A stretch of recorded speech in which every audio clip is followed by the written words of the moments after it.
Le premier match d'Eden Hazard sous les couleurs du Real Madrid. Il fallait pas rater ça. Contre le Bayern Munich, les deux équipes étaient clairement presque les équipes titulaires des deux clubs. 3-1 pour le Bayern. Mais il s'est passé beaucoup de choses. Doucement, calme-toi. Si tu n'as pas vu ce match, calme-toi. Il faut savoir que ça reste un match de préparation, les petites compétitions de prépa là, avant que la saison commence. Et surtout, ça n'a duré qu'une mi-temps pour l'équipe titulaire du Real Madrid. Et le Bayern aussi a changé beaucoup de choses, mais ça restait une équipe qui a déjà joué des gros matchs, des joueurs qui ont joué des gros matchs. Et la deuxième mi-temps a été pour Zizou... Comment vous dire? Vous voyez l'attaque des Titans. Vous voyez Erwin, quand il a envoyé les nouvelles recrues, là. Voilà, vous voyez de quoi je parle, c'est un petit peu ça. C'est les gars, vous allez pas revenir vivants, mais montrez-moi de quoi vous êtes capables. C'était un petit peu ce que Zizou a dû leur dire avant la deuxième mi-temps. Parce que bon, on teste, hein, n'oublions pas le contexte. T'es dans une prépa, t'as ramené deux équipes, faut que tu fasses jouer les deux équipes à un moment donné. Et ça permet de voir en premier lieu l'équipe titulaire, comment elle se débrouille, qu'est-ce qu'elle apporte, qu'est-ce qu'il y a à changer. Donc l'équipe 1, donc l'équipe de la première mi-temps, c'est l'équipe titulaire, et l'équipe de la deuxième mi-temps, c'est l'équipe, je pense, qui est censée être remplaçant. Elle a peut-être un ou deux joueurs qui mériteraient une place titulaire dans le groupe numéro 1 de la première mi-temps. Donc qu'est-ce qui s'est passé? En première mi-temps, le Real perdait 1-0, et en deuxième mi-temps, il y a eu, on va dire, 2-1 pour le Bayern. Un coup franc en deuxième mi-temps de Rodrigo, et le petit truc qui m'a irrité en première mi-temps dans la compo, c'est de voir que Vinicius n'était pas présent, que c'était Asensio. Asensio, j'arrive pas à accrocher. Je suis désolé, j'arrive pas à accrocher. Attendez, je vais vous parler d'Hazard après, mais Asensio, pour l'instant, c'est un joueur que j'aime bien quand il est remplaçant. Quand il rentre, j'aime beaucoup son apport. Il percute balle au pied. Il fait des choses que l'adversaire n'arrive pas trop à contrer. Mais quand il rentre titulaire, il est prévisible. Qu'est-ce qu'il fait d'imprévisible? Il gagne pas réellement de duels, il fait pas d'appel, il tire pas énormément, il va faire quelques centres, parfois pas mal, et sinon il va rejouer en retrait. Pour un ailier, je suis désolé, moi je l'aime bien remplaçant, parce que quand il rentre, il percute, il fait des choses. Benzema, première mi-temps, beaucoup de gâchis. Beaucoup de gâchis. Alors, ça reste qu'un match, on va dire, amical. Mais Benzema, c'est toujours pas voilà, le tueur qu'on veut dans certains moments. Quand il y a un centre, il en a une, il en met une. On sait qu'il va construire, on sait qu'il va marquer des beaux petits buts en Liga. En Ligue des Champions, c'est l'un des meilleurs buteurs de l'histoire. Mais il va avoir une belle petite concurrence offensive si la concurrence qu'il aura est réellement en tant qu'attaquant. Parce qu'après Benzema, peut-être, on sait pas dans la nouvelle compo s'il va dézonner et tout. Donc on aura un Benzema qui va être en concurrence avec Jovic, qui fait une deuxième mi-temps invisible, mais il est là le problème aussi de la deuxième mi-temps, c'est que t'as des joueurs qui n'ont jamais joué ensemble. T'as une équipe titulaire qui n'a jamais joué ensemble. Plein de jeunes qui affrontent une équipe du Bayern Munich, qui n'est pas la titulaire non plus, mais qui est une équipe, à mes yeux, beaucoup plus expérimentée. Ils se sont fait bouffer, le Real, en deuxième mi-temps. C'est normal, Donc voilà, le coup de cœur de deuxième mi-temps, moi, c'est Kubo. Mon petit japonais Kubo, les gars. Interdiction de ne pas le mettre en équipe 1, en équipe première. Quand je dis en équipe première, c'est pas titulaire. C'est sur le banc, bien sûr, mais je le veux pas, moi, avec l'équipe B du Real Madrid. Il a le potentiel, il a le talent, il manque de physique. Quand je dis manque de physique, c'est au niveau du gabarit, mais tu le fais rentrer, il va faire du bien. Balle au pied, il fait les bons choix, il joue simple, quand il y a de l'espace, il prend les espaces. Il est très structuré et très discipliné. Faut le rendre un petit peu plus stock si possible, mais vraiment, je suis heureux. Hein. Quand je le vois jouer, j'aime. C'est du beau football. Vinicius en deuxième mi-temps aussi, beaucoup de gâchis. Mais Vinicius, en fait, le problème, faut qu'il soit dans une équipe où il y a très peu de gâchis. Comme ça, lui, on va lui permettre de tenter, d'oser, parce que ça fait des fois la différence. Mais s'il est dans une équipe comme la deuxième équipe là qu'on a eu en deuxième mi-temps contre un Bayern, où il va falloir que ton ballon t'en fasse pas n'importe quoi, ça va être chaud. Parce que c'est censé être l'un des leaders des jeunes, et c'est compliqué. Avant de parler d'Hazard, encore une fois, ce qui m'inquiète avec l'équipe première, c'est que le côté gauche qui était à Vinicius l'année dernière est désormais à Hazard. Personne va lui prendre son côté gauche. Le côté droit, Vinicius, on le connaît pas. On sait pas ce qu'il voit à droite. Et en voyant que Zizou a mis Asensio en titulaire avec l'équipe 1 lors de la première mi-temps, je me dis, est-ce qu'en fin de compte, c'est pas un signe qui veut dire que ce sera Asensio à droite? Donc ce serait une attaque, logiquement, Eden Hazard, Benzema, Asensio. Ça m'attristerait beaucoup si c'est le cas. Mais bon. Sinon au milieu, Toni Kroos, Modric, balle au pied, toujours propre. Modric, toujours à fond dans ce qu'il fait, j'aime beaucoup. Pour moi, ça y a rien à dire. Isco, alors Isco balle au pied, c'est pas mauvais, c'est bon et tout, mais je préférerais au milieu retirer Isco pour mettre un mec à la Casemiro. Bien entendu, bon là on sait pourquoi il est pas là, il a joué la CAN, il a joué la Copa. Faudrait voir si Pogba vient, parce que Bale il paraît qu'il va partir normalement, là je viens de voir un truc là-dessus. Donc si Bale part, il y aura l'argent nécessaire pour prendre Pogba. À tous ceux qui me disent non, on veut pas Pogba, on veut Eriksen, on veut Van de Beek. Alors Van de Beek, le gars a une saison en Ligue des Champions dans les jambes. On ne sait pas ce qu'il est capable de faire dans un club comme le Real, là où des joueurs comme Isco et tout ne sont même pas assurés de jouer. Il n'est pas titulaire avec la Hollande, si je me trompe pas, Van de Beek. Ok, c'est un jeune prometteur, mais Pogba, les gars, il prend la Coupe du Monde, il marque en finale, il est taulier de l'équipe nationale. Avec la Juve, il va en finale de Ligue des Champions, il fait une grande saison, mais si on regarde quand il est à Manchester, entouré de mecs avec qui il n'y a pas de conservation de balle, où il doit charbonner et prendre des risques qui permettront d'avoir beaucoup de gâchis dans son jeu. Mais non, les gars, mais il n'y a pas photo, c'est Pogba, et c'est pas pour rien que Zizou et tout se bat pour avoir Pogba. Parce que heureusement qu'on n'écoute pas les fans, parfois. Vouloir Eriksen, alors Eriksen, en fait, oui, d'accord, il y a du ballon, mais autant garder Modric, Kroos et Casemiro, je vous dis la vérité. T'as des Isco, t'as des joueurs de ballon. Eriksen, moi, il m'a pas fait vibrer cette Ligue des Champions. Et plus les matchs se rapprochaient de la fin, et plus il avait beaucoup de gâchis. Moi, je veux un taulier.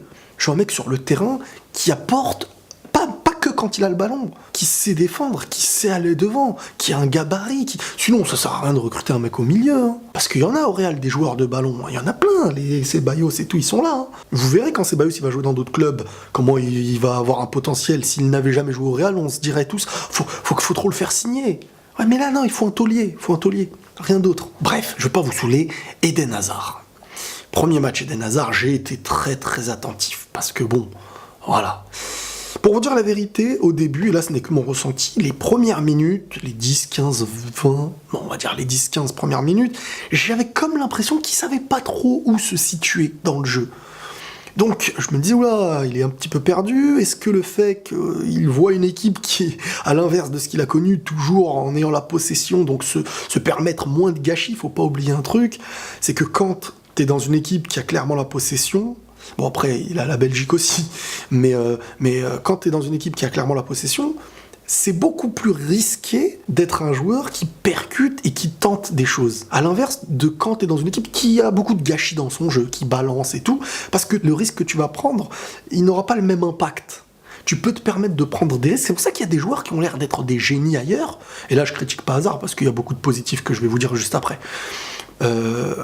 Mais c'est pour bien expliquer le truc, c'est que parfois on a l'image d'un joueur dans un autre club où on se dit mais il est trop fort, regardez, il prend toujours des risques, il fait certaines différences et tout. Oui, mais quand tu le ramènes dans un club où la possession, où perdre le moindre ballon dans une certaine zone, c'est une contre-attaque qui est ultra dangereuse contre toi, quand t'as le ballon dans les pieds, ton cerveau il réfléchit quand même 2 fois plus avant de dribbler. Plus le club et les matchs sont élevés, plus celui qui est habitué à prendre des risques dans un petit club, c'est au niveau du mental qu'on voit s'il est capable de le faire bien. Et Eden Hazard, bon, numéro 50 déjà. Je sais pas, ça voulait dire quoi? Il y a un mec sur Twitter, il m'a dit c'est pour fêter les 50 ans, la lune, je sais pas quoi. Bon, il fait ce qu'il veut de son numéro, c'est son dos. Mais, balle au pied, quand il a commencé à avoir des ballons, quand il a commencé à trouver son équilibre, j'ai vu un joueur capable de prendre les espaces, ne perdre aucune balle. Parce que Eden Hazard, c'est un joueur, regardez bien cette saison, le nombre de balles qu'il va perdre, c'est très peu. Et pourtant, il prend toujours des risques. Il fait partie d'un des dribbleurs, si ce n'est qui a l'un des meilleurs ratios, pour pas dire parce que je sais pas si c'est mais il a l'un des meilleurs ratios en termes de dribble réussi. Enfin, c'était le Bayern quand même. Et il a eu des très belles séquences. Alors imaginez en Liga, les percussions, parce que lui, les petits espaces, il les prend. Il sait jouer en opposition. Quand il passe, il met le dos, il continue de pousser le ballon. Avec des Benzema et tout, ça peut être sympa. Mais il faudra tuer devant, il faudra planter. Et là, je compte un peu sur Benzema et aussi je compte sur Jovic. Parce que Eden Hazard, il va marquer des buts et tout, c'est sûr, mais il faudra à un moment donné, quand il y a un centre qui arrive sur tes pieds ou sur ta tête, faut la mettre au fond. On va plus évoquer le cas Ronaldo, il est plus au Real, voilà. Ça faisait du bien. Maintenant, c'est un nouveau club qui va se concentrer sur un nouveau collectif, sur un nouveau système. Et puis l'année prochaine, j'espère, Mbappé, ça va être vraiment le moment plaisir. Mais pour l'instant, on va faire avec ce qu'on a, et ce qu'on a, c'est très très bien.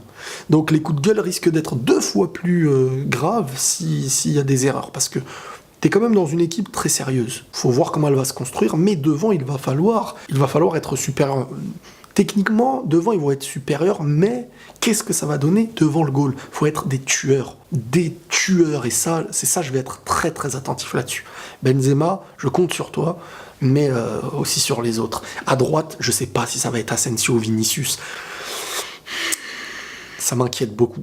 Franchement, ça m'inquiète beaucoup parce que je sais pas Vinicius si Zizou va oser de le mettre à droite ou il veut faire de ce joueur un mec qui resterait à gauche. Après, il faut voir Vinicius lui-même ce qu'il veut aussi. Après, il y a Gareth Bale, mais lui, il risque de partir. Il y a Vasquez et lui, je pense qu'il va partir. Faut voir Kubo, mais pas en titulaire, j'imagine, mais ce sera Asensio ou Vinicius. En tout cas, il y a une belle petite plantation de bons petits joueurs. Rodrigo, qui en deuxième mi-temps lâche un beau coup franc, même si je trouve que le goal a été assez fautif quand même, mais bon, il venait de rentrer en jeu, le goal. Mais Rodrigo, il prend des risques, il va faire du bien aussi, lui, un petit peu, avec le peu de temps de jeu qu'il aura, j'imagine, il va faire plaisir. C'est une équipe qui a beaucoup à moins de faire tourner l'équipe et l'effectif. Donc ça va être un grand point fort de Zizou qui sait faire ça. Défensivement, Ramos, Varane, bon, ça va être la charnière centrale. Par contre, Nacho, comment tu peux couler aussi vite? Comment tu peux perdre ton niveau? C'est incroyable. En 1 an et demi, ce joueur-là, il est passé de futur, à mes yeux, presque titulaire à l'avenir du Real, va te coucher, va changer tes chaussettes, tu me saoules. Vraiment. Nacho, il m'inquiète. À voir Militao, ce qu'il va donner, parce que bon, Nacho va avoir de moins en moins de temps de jeu, ça c'est sûr. Carvajal, bon, fidèle à lui-même. Marcelo, offensivement, un apport excellent. Par contre, défensivement, toujours à la ramasse. Donc si t'as un Pogba qui serait un peu à la place d'un Kroos, imaginons, ça pourrait bien compenser et bien aider, surtout si tu fais jouer Casemiro, Pogba et Modric, même si Kroos, j'aime beaucoup au niveau de la conservation du ballon, mais au niveau des efforts physiques, il va être de plus en plus fébrile. Donc faut voir, je sais pas si Pogba vient, il prendrait la place de qui, faut voir aussi. Maintenant, ouais, voilà, ce qu'on a vu en deuxième mi-temps, c'était un petit peu une cata à côté du Bayern. Mais ce qu'il y a eu en première mi-temps, il y a beaucoup de choses à prendre. Il y a une conservation de balle qui sait être faite très très bas même. À voir. En tout cas, Eden Hazard, il va faire beaucoup de bien. À vous de me dire ce que vous avez pensé de la première mi-temps, parce que la deuxième mi-temps, je sais à peu près ce que vous avez pensé. Sinon, Kubo, ouais, quand tout ça va être huilé, je me demande déjà quel poste il va essayer de jouer, si Zizou le fait jouer. C'est vrai que physiquement, ça va être le point noir. Donc si tu le fais rentrer, pour moi, c'est vraiment les postes très très offensifs, parce que physiquement, au niveau des duels et tout, malheureusement, il n'est pas au niveau. Mais techniquement, percussion de balle, etc., tu sens que c'est un petit génie balle au pied. Tu sens que c'est un petit génie. Sinon, il doit y avoir des trucs à dire, mais je vous ai dit à peu près ce que je pense. Ça fait pas plaisir de commencer sur une défaite. Ça fait pas plaisir de voir directement 11 nouvelles têtes en deuxième mi-temps qui n'ont jamais joué ensemble. Ah oui, Mendy, il n'a pas fait une très bonne deuxième période. Mais pour moi, Mendy, il a besoin d'être mis avec des joueurs tauliers autour de lui. Comme Varane à ses débuts. Parce que il y a du gâchis chez Mendy. Bon, Marcelo sera clairement titulaire.